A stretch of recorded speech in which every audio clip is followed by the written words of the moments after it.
Hello everyone and welcome back to another very exciting chess game from the chess history from 1896. So this was from a Wilhelm Steinitz chess Simul, 16-board chess Simul from New York.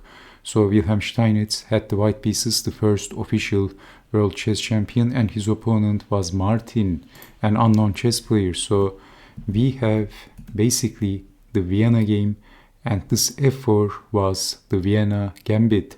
So Steinitz played the Vienna Gambit and bishop to b4. So I think the Vienna Gambit is no longer that popular, but back in the day it was popular and Steinitz played this many times in his chess games.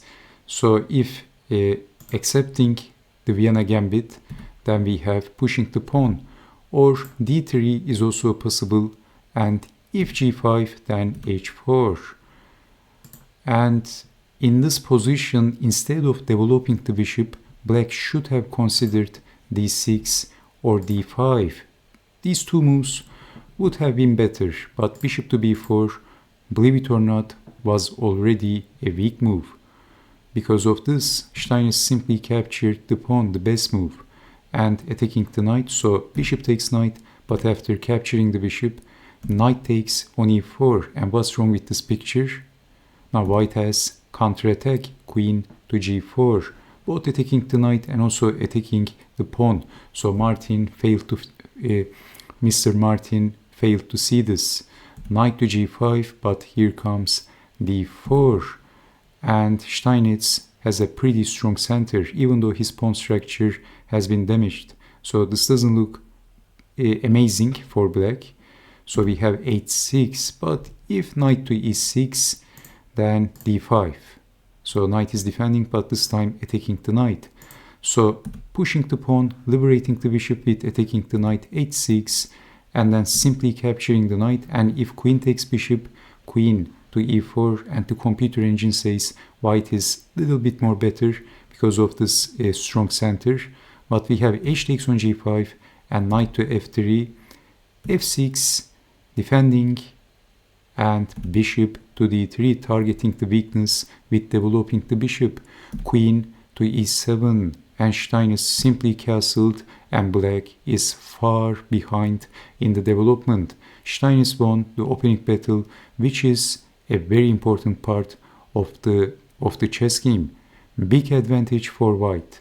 Knight to c6, so black wants to develop, but simply e takes on f6, exclamation point. This was a very strong move, opening the e-file, and black is helpless.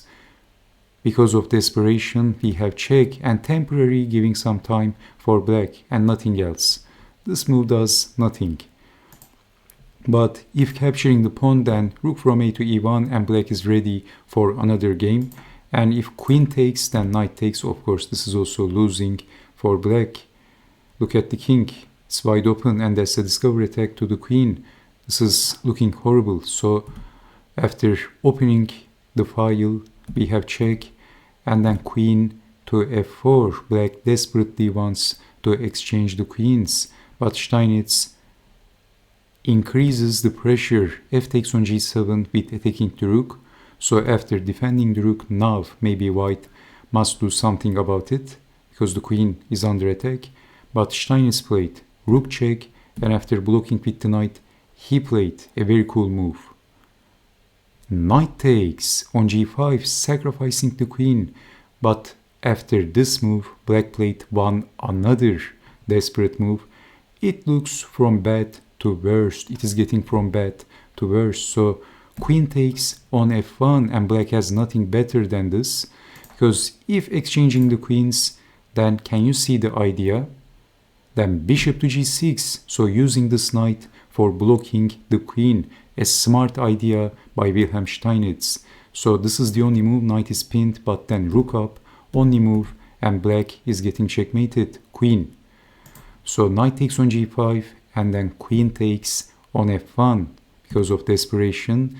And after rook takes on f1, rook takes on g7, but after check, black resigned. Blocking with the rook or with the knight doesn't make any sense. So the possible continuation, if moving the king, check, mate, rook up, checkmate. An amazing chess game by Wilhelm Steinitz. So thank you so much for watching. Steinitz basically showed his opponent who's the boss.